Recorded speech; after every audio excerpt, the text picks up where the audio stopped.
Өзіңізге Құдай сізге қарағандай қараңыз. Осы салауатты өзін бағалауға жатады. Басты сұрақ, Құдай сізге қалай қарайды, сізді қалай көреді? Ең алдымен ол сізді ерекше, бірегей адам ретінде көреді. Ол сізді солай жаратты. Сізде қандай бірегейлік бар? Сіздің бірегейлігіңіз, мұқият тыңдаңыз, сіздің тағдырыңыз Құдайдың баласы болу.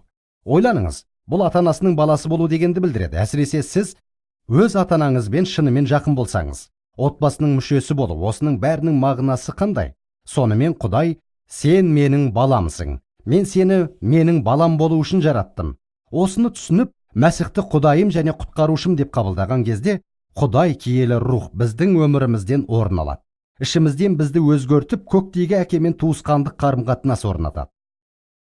Елші Жохан осы жайында өзінің бірінші хатында 3 тарау 1 аятта жазған. Сіз бұл аятты оқыған боларсыз, алайда маған сізге тағы бір оқып беруіме рұқсат етіңіз. Мүмкін сіз мұны жаңаша еститін боларсыз. Қараңдар, әкенің бізге деген сүйіспеншілігі қандай зор. Жохан Құдайдың осы сүйіспеншілігіне өте таңырқаулы. Апырай, ойланыңызшы, Құдай біз үшін өлуге шешімін қабылдады.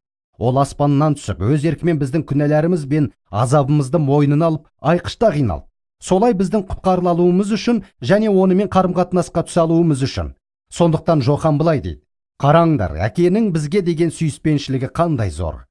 Содан кейін назар аударыңыз, елші былай деп жалғастырады: Құдайдың рухани балалары деп аталамыз. Мен бұл жерде бірнеше сөзді өткізіп жібердім. Ол сөздер былай айтылады: және нақ солаймыз да. Киелі жазба аудармалардың көпшілігінде олар жақшаға алынған. Осы сөздерді жазған кезінде Жоханның қандай күйде болғанын елестетуге тырысам. Қараңдар, әкенің бізге деген сүйіспеншілігі қандай зор.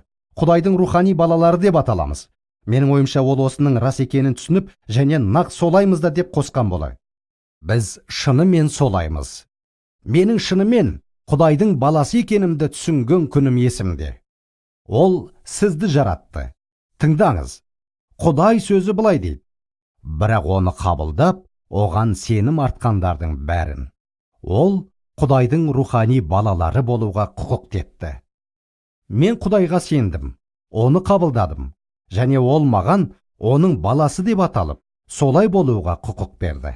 Әр күні үздіксіз өзіңіздің, сіздің тірі Құдайдың, әлемді жаратушының баласы деп аталатыныңызды, және нақ солай екендігіңізді есіңізге түсіріп отырыңыз.